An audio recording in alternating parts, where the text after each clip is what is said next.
नमस्कार प्यारे बच्चों, आप सभी का स्वागत है स्माइल स्टडी यूट्यूब चैनल पर। आज हम आपके लिए लेकर आए हैं रासायनिक अभिक्रियाएं और समीकरण का पार्ट 2। प्यारे बच्चों, कक्षा 10 साइंस सब्जेक्ट का जो चैप्टर 1 है उसका पार्ट 2 आज आपके समक्ष मैं रामावतार बधाला लेकर आया हूं। और अगर आप चैनल पे नए हैं तो हमारे चैनल को लाइक, शेयर और सब्सक्राइब कर लीजिए ताकि आपको समय पर सभी विषयों के नोटिफिकेशन मिल सके। विद्यार्थियों, अगर आपने पार्ट 1 नहीं देखा है तो डिस्क्रिप्शन में उसका लिंक दिया है, रासायनिक अभिक्रिया और समीकरण का पार्ट 1 का, आप उसको वहाँ से देख सकते हैं। तो स्टार्ट करते हैं पार्ट 2 आज। प्यारे बच्चों, हमने देखा रासायनिक अभिक्रिया को किस प्रकार से संतुलित किया जाता है। आज हम चर्चा करेंगे रासायनिक अभिक्रियाओं के प्रकार के बारे में। और रासायनिक अभिक्रियाओं के प्रकार की चर्चा करते हैं तो सबसे पहले हम देखते हैं रासायनिक अभिक्रियाओं के प्रकार, और उसमें है संयोजन अभिक्रिया। कौन सी अभिक्रिया? एडिशन रिएक्शन या संयोजन अभिक्रिया। विद्यार्थियों देखिए, संयोजन का मतलब ही होता है जुड़ना, सहयोग करना। ऐसी रासायनिक अभिक्रियाएं जिनमें 2 या 2 से अधिक अभिकारक आपस में मिलकर एकल उत्पाद का निर्माण करते हैं, साथ में ऊष्मा मुक्त करते हैं, तो ऐसी रासायनिक अभिक्रियाएं क्या कहलाती हैं? संयोजन अभिक्रिया या एडिशन अभिक्रिया कहलाती है। यहाँ देखिए विद्यार्थियों, एनसीईआरटी पहले उदाहरण देती है फिर परिभाषा का सर्जन करती है। तो यहाँ देखिए 2 अभिकारक है, कैल्शियम ऑक्साइड और जल, ये आपस में क्रिया करके किसका निर्माण कर देते हैं? एकल उत्पाद का निर्माण कर देते हैं। ऐसी अभिक्रियाओं को क्या कहा जाता है? संयोजन अभिक्रिया। ऐसी अभिक्रिया जिसमें 2 या 2 से अधिक अभिकारक मिलकर एकल उत्पाद का निर्माण करते हैं क्या कहलाती है? आपकी संयोजन अभिक्रिया कहलाती है।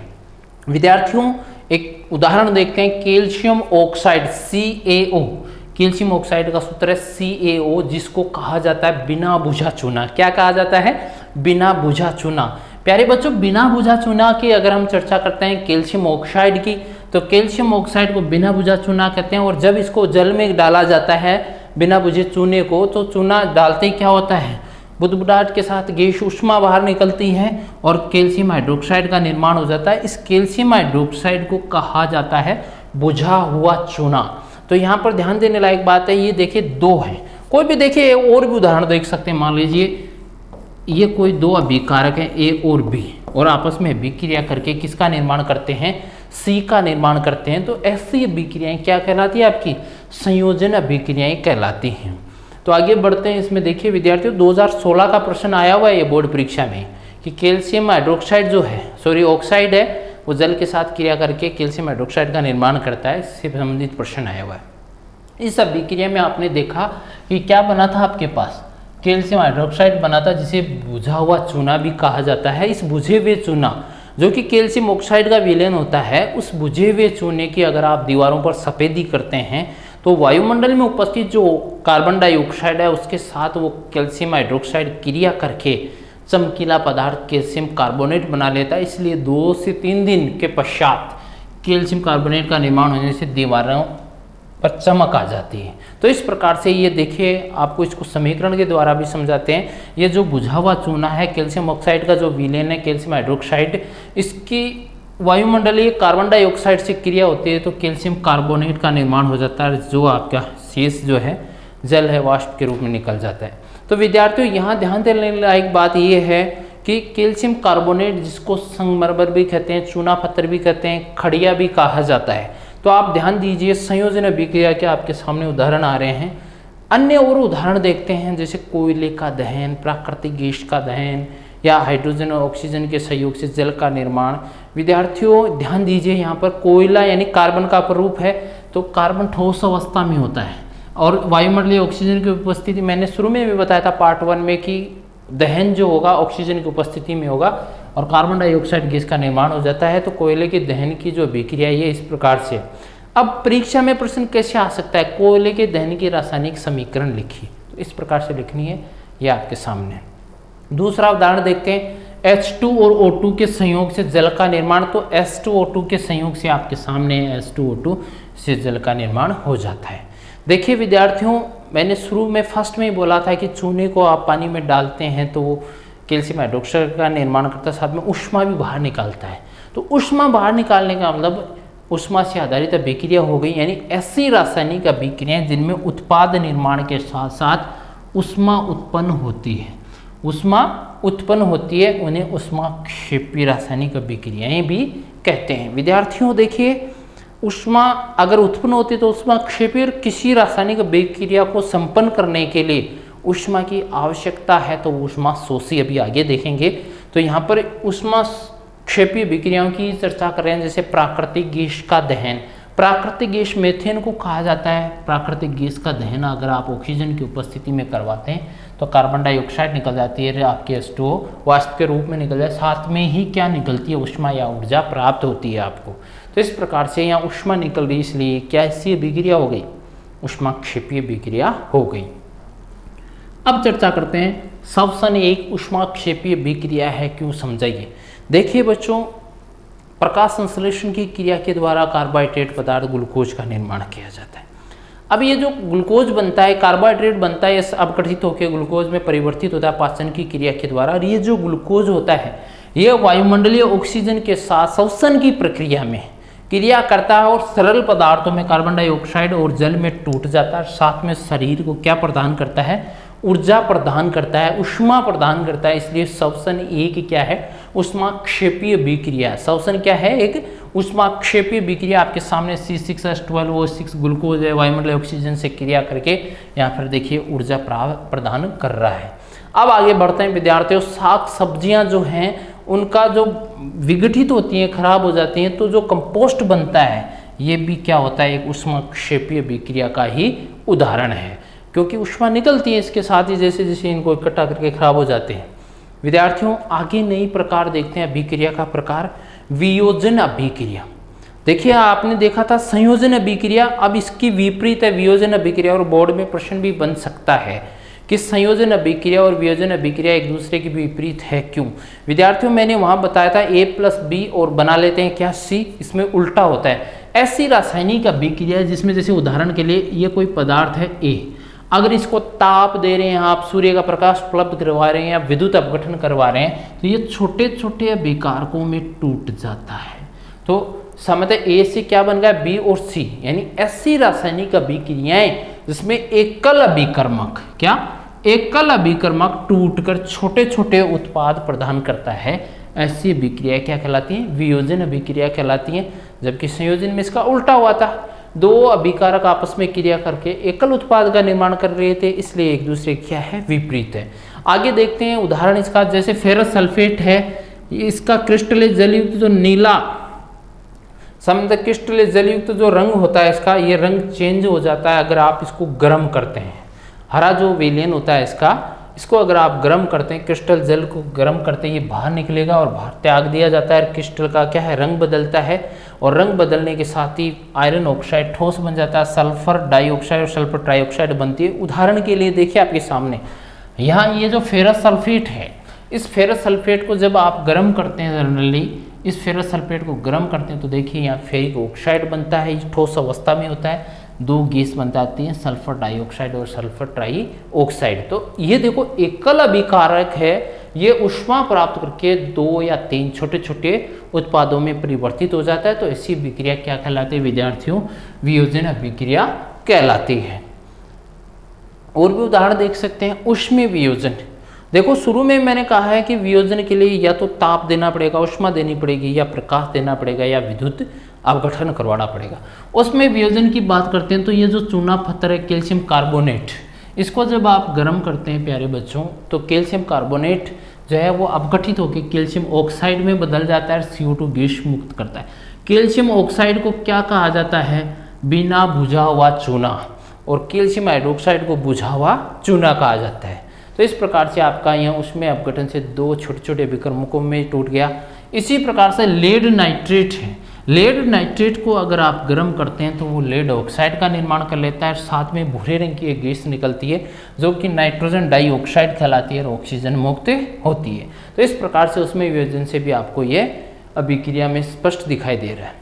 अब चर्चा करते हैं विद्युत अपघटन की। जैसे जल का अगर आप विद्युत अपघटन करवाते हैं, बोर्ड परीक्षा 2014 में ये प्रश्न भी बन चुका है, तो इसका नामांकित चित्र की हम चर्चा करते हैं। तो देखिए विद्यार्थियों, अगर आप सामान्यतः जल अपघटन करवाते हैं तो कोई भी विलेन लेते हैं और विलेन में 2 इलेक्ट्रोड डाले जाते हैं ग्रेफाइट, और उनको बैटरी से जोड़ा जाता है। तो यहाँ देखिए ये बीकर है, इसमें जल भरा गया और उसमें 2 इलेक्ट्रोड है, ग्रेफाइट रोड लेके एक एनोड और दूसरा है आपका कैथोड, 6 वोल्ट की बैटरी से जोड़ा गया है।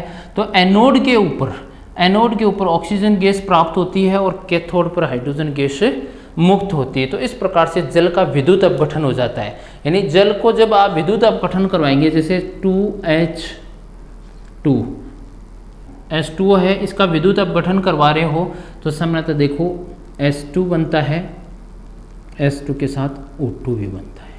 तो इस प्रकार से विद्यार्थियों आपको यहाँ ध्यान देना है कि हाइड्रोजन और ऑक्सीजन गैस मुक्त होती है, ऑक्सीजन एनोड पर और हाइड्रोजन कहाँ पर मुक्त हो जाती है, आपकी कैथोड पर मुक्त हो जाती है। तो इस प्रकार से वियोजन अभिक्रिया और उस संयोजन अभिक्रिया को आपने देखा। यहाँ देखो अभिक्रिया को प्रारंभ करने के लिए कहीं ना कहीं ऊष्मा की आवश्यकता हो रही है, आपको ऊष्मा की आवश्यकता हो रही है, सूर्य के प्रकाश की आवश्यकता हो रही है। सूर्य के प्रकाश का भी उदाहरण देखते हैं। ये श्वेत सिल्वर क्लोराइड जो है, इसको अगर आप इसके ऊपर सूर्य के प्रकाश की किरणें गिरती हैं तो सामान्यतः ये दूसरे रंग में बदल जाता है, सिल्वर मुक्त हो जाता है, क्लोरीन गैस के रूप में ये बाहर निकल जाती है, सिल्वर के रूप में प्राप्त हो जाता है। सिल्वर ब्रोमाइड की अगर हम चर्चा करते हैं तो सिल्वर ब्रोमाइड के ऊपर भी अगर सूर्य का प्रकाश गिरता है तो सामान्यतः सिल्वर और साथ में ब्रोमीन गैस के रूप में मुक्त हो जाता है। ये जो अभिक्रिया है आपकी, इसको श्वेत श्याम फोटोग्राफी यानी ब्लैक एंड व्हाइट फोटोग्राफी में इसका उपयोग किया जाता है।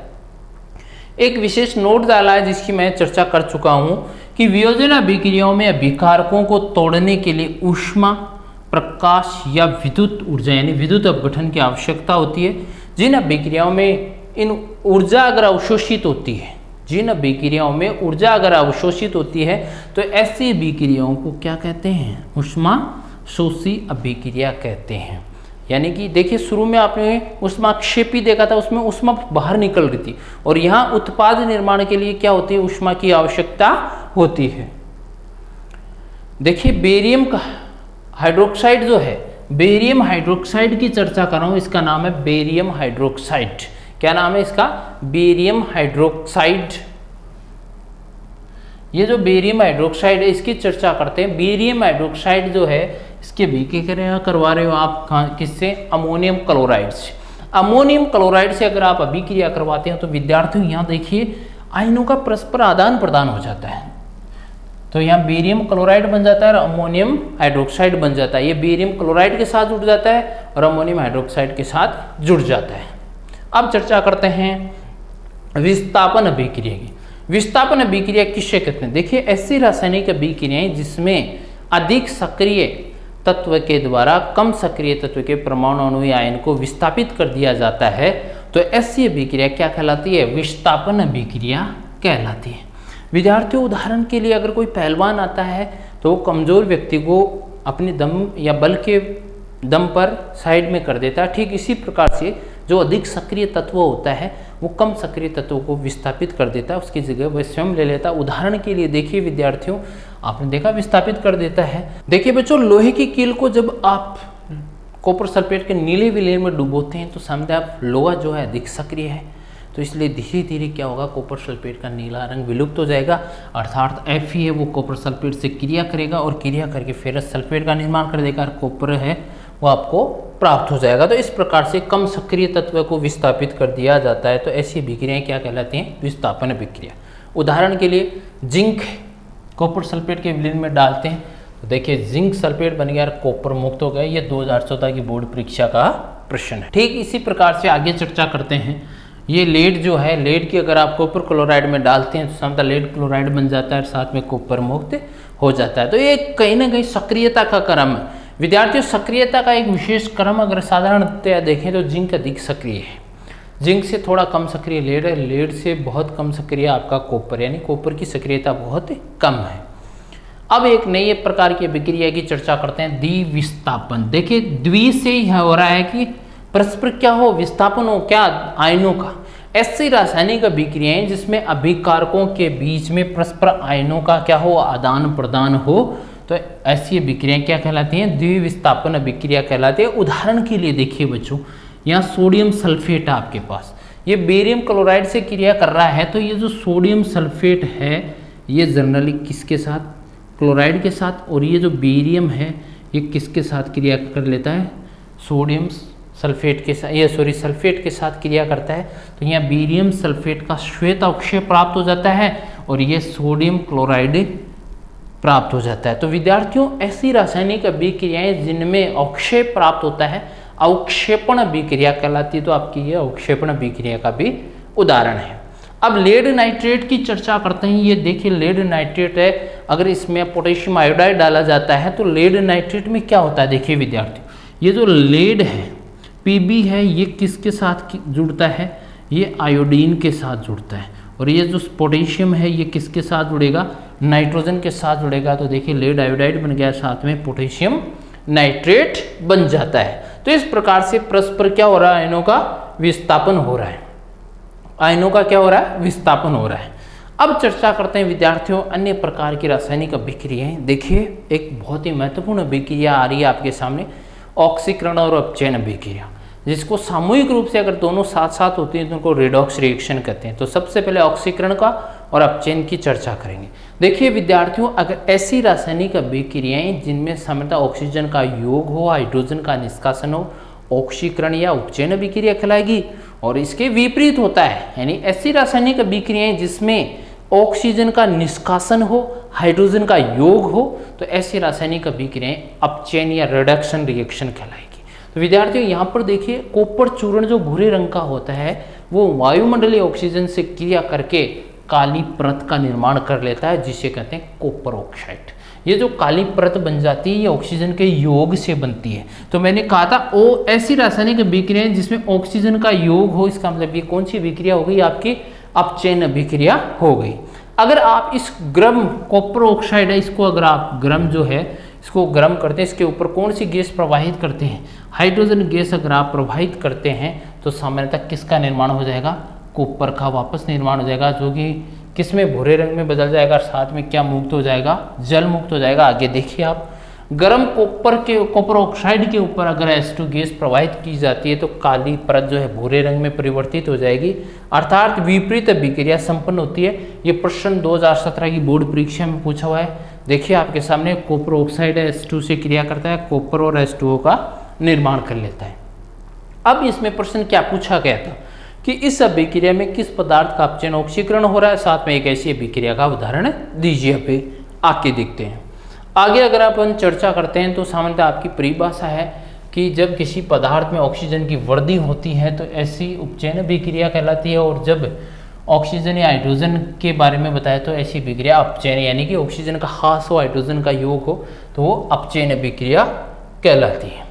अब रिडॉक्स रिएक्शन के अंदर मैंने बताया था कि यह अभिक्रिया है, यहाँ पर कॉपर ऑक्साइड है, इसके साथ हाइड्रोजन गैस प्रवाहित करें तो कॉपर प्लस H2O बनता है।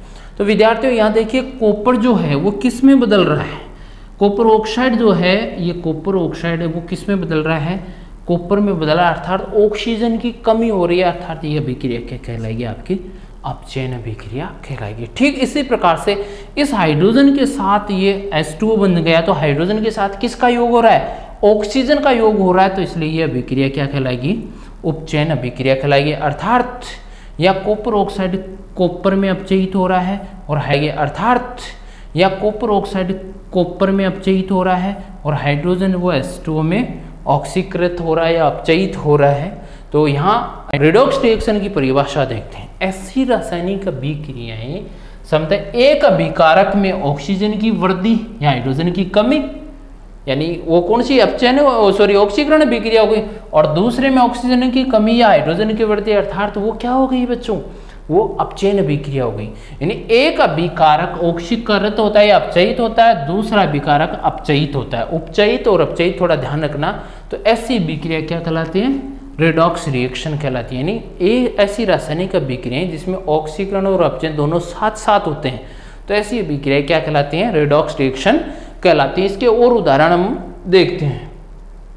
देखिए अन्य उदाहरण देखिए, जैसे जिंक ऑक्साइड है, जिंक ऑक्साइड कार्बन के साथ क्रिया करके यहाँ देखिए बच्चों zinc Zn plus carbon monoxide बनता है। तो इसमें देखिए ये जिंक ऑक्साइड है वो किस में बदल रहा है, जिंक में बदल रहा है, अर्थात किसका ह्रास हो रहा है, कमी हो रही है ऑक्सीजन की, इसलिए ये कौन सी अभिक्रिया हो गई, अपचयन अभिक्रिया हो गई। ये कौन सी अभिक्रिया हो गई, अपचयन अभिक्रिया हो गई, रेडॉक्स रिएक्शन हो गई। यहाँ कार्बन के साथ क्या जुड़ रहा है, कार्बन के साथ ऑक्सीजन जुड़ रहा है, तो इसलिए इस अभिक्रिया को क्या कह देंगे, उपचयन या ऑक्सीकरण, ऑक्सीडेशन रिएक्शन हो जाएगी। तो यहाँ विद्यार्थियों देखिए जिंक ऑक्साइड उपचयित, सामान्यतः देखिए जिंक ऑक्साइड अपचयित होकर जिंक में बदल रहा है और कार्बन जो है कार्बन मोनोऑक्साइड में उपचयित हो रहा है। यहाँ देखिए कार्बन उपचयित किस में हो रहा है, कार्बन मोनोऑक्साइड में, और जिंक ऑक्साइड अपचयित किस में बना रहा है, क्या बना रहा है, जिंक बना रहा है। अन्य उदाहरण और देखते हैं, ये MnO2 है वो 4HCl के साथ क्रिया करता है, तो सामान्यतः यहाँ देखिए MnO2 MnCl2 में बदलता है, तो किसकी कमी हो गई, यहाँ पर ऑक्सीजन की कमी हो गई, ऑक्सीजन की कमी हो गई, इसका मतलब ये अभिक्रिया हो गई अपचयन। ये कौन सी अभिक्रिया हो गई, अपचयन अभिक्रिया हो गई। ये कौन सी अभिक्रिया हो गई, अपचयन अभिक्रिया हो गई। ठीक इसी प्रकार से अगर हम चर्चा करते तो यहाँ देखिए क्लोरीन जो है, यहाँ क्लोरीन है वो क्लोराइड आयन है वो किस में, क्लोरीन में परिवर्तित हो रहा है, तो कहीं ना कहीं HCl में उपचयित हो रहा है, अर्थात ये कौन सी अभिक्रिया हो गई, ऑक्सीकरण अभिक्रिया हो गई। ये कौन सी अभिक्रिया हो गई, ऑक्सीकरण अभिक्रिया हो गई। ये MnO2 जो है वो MnCl2 में उपचयित हो रहा है, आप कह सकते हो अपचयित हो रहा है। तो इस प्रकार से आपको थोड़ा सा आगे ध्यान रखना है कि कौन सा पदार्थ अपचयित हो रहा है, कौन सा पदार्थ ऑक्सीकृत हो रहा है। उदाहरण के लिए शुरू में जब हमने पार्ट 1 देखा, स्टार्ट किया था चैप्टर, उसमें देखा था कि मैग्नीशियम रिबन Mg है वो ऑक्सीजन की उपस्थिति में इसका दहन करते तो श्वेत चूर्ण बन जाता है। तो यहाँ देखिए विद्यार्थियों ऑक्सीजन का योग हो रहा है, ऑक्सीजन का योग हो रहा है, तो ये अभिक्रिया को कैसी अभिक्रिया होगी, ऑक्सीकरण अभिक्रिया या उपचयन अभिक्रिया होगी। तो इस प्रकार से आप अभिक्रियाओं के प्रकार देखें रासायनिक अभिक्रियाओं के। अब चर्चा करते हैं संक्षारण के बारे में। देखिए विद्यार्थियों आपने सुना होगा लोहे पर जंग लगना। सामान्यतः लोहे के जो शुरू में लोहा होता है चमकदार होता है, धीरे धीरे उसकी चमक धीमी पड़ती जाती है, उसके गुणों में कमी होती है। वो क्यों होती है, इस संक्षारण की प्रक्रिया के द्वारा होती है। जैसे कोई धातु अपने आसपास में अम्ल और आर्द्रता इसके संपर्क में आती है तो वो संक्षारित होती है, और इस प्रक्रिया को क्या कहा जाता है, संक्षारण कहते हैं। सामान्यतः इसका सबसे अच्छा उदाहरण है, कॉमन उदाहरण लोहे पर जंग लगना संक्षारण की प्रक्रिया का उदाहरण है। विद्यार्थियों और भी उदाहरण देखते हैं संक्षारण की प्रक्रिया के, जैसे चांदी पर जो काली परत बन जाती है, तांबे के ऊपर हरी परत आ जाती है, ये सारे के सारे संक्षारण के उदाहरण हैं। ठीक इसी प्रकार से अगर संक्षारण के कारण इसके प्रभाव अगर हम देखते हैं तो देखिए ये जो लोहे के ढांचे हैं, कार के जो ढांचे हैं, पुल हैं, लोहे की रेलिंग है, जहाज और धातु विशेष पर जो लोहे की बनी वस्तुएं होती हैं उनका संक्षारण की प्रक्रिया के द्वारा ह्रास होता है, नुकसान होता है। तो इस प्रकार से संक्षारण की प्रक्रिया एक गंभीर समस्या है। अब अगला बिंदु देखते हैं विकृत गंधिता। विकृत गंधिता की अगर हम चर्चा करते हैं 2017 की बोर्ड परीक्षा में प्रश्न पूछा गया है। प्यारे बच्चों सामान्यतः वशीय तेलीय जो खाद्य पदार्थ हैं, वशीय तेलीय खाद्य पदार्थ हैं जो लंबे समय तक रखा रहने पर उपचयित हो जाते हैं और उपचयित होकर विकृत गंधी हो जाते हैं, तो उनके में स्वाद और गंध बदल जाती है। लंबे समय तक पड़े रहने पर विकृत गंधी होने से स्वाद और गंध बदल जाती है। ये प्रक्रिया विकृत गंधिता कहलाती है। ये क्यों होती है, देखिए वसायुक्त खाद्य सामग्रियों में क्या होता है, उपचयन की प्रक्रिया होती है, ऑक्सीकरण की प्रक्रिया होती है, जिसके कारण इनका स्वाद और गंध बदल जाता है। तो इसको रोकने के लिए प्रतिऑक्सीकारक पदार्थ इसमें मिलाए जाते हैं। और खासतौर से जैसे उदाहरण देखें हम तो जो वायुरोधी बर्तन है उसमें खाद्य सामग्री अगर आप रखते हैं तो उपचयन की प्रक्रिया धीमी गति से होगी, इसलिए खाद्य सामग्रियां जल्द से खराब नहीं होगी। ये विशेष रूप से ध्यान देंगे। हम एक साधारण उदाहरण और बताते हैं विद्यार्थियों। चिप्स की जो थैलियाँ होती हैं, चिप्स बनाने वाली कंपनियां क्या करती हैं, चिप्स की थैलियों में ये जो ऑक्सीजन है इसको हटाकर, ऑक्सीजन को हटाकर कम सक्रिय नाइट्रोजन गैस भर देते हैं, क्योंकि सामान्यतः वो नाइट्रोजन गैस उपचयन की क्रिया में भाग नहीं ले पाती है, इसलिए उपचयन नहीं होता है चिप्स का। इसी कारण से चिप्स की थैलियों में नाइट्रोजन गैस भरी जाती है। तो इस प्रकार से प्यारे विद्यार्थियों आपका चैप्टर 1 समाप्त होता है। आगामी अन्य विषयों के सभी वीडियोस देखने के लिए आप चैनल को बेल आइकन प्रेस करके सब्सक्राइब कर लीजिए, अपने दोस्तों के साथ शेयर करिए, और इस वीडियो का PDF अगर आपको प्राप्त करना है तो हमारा टेलीग्राम चैनल है ई स्माइल स्टडी, वहाँ इसको ज्वाइन करके आप PDF सभी विषयों के वीडियोज़ के PDF प्राप्त कर सकते हैं। धन्यवाद।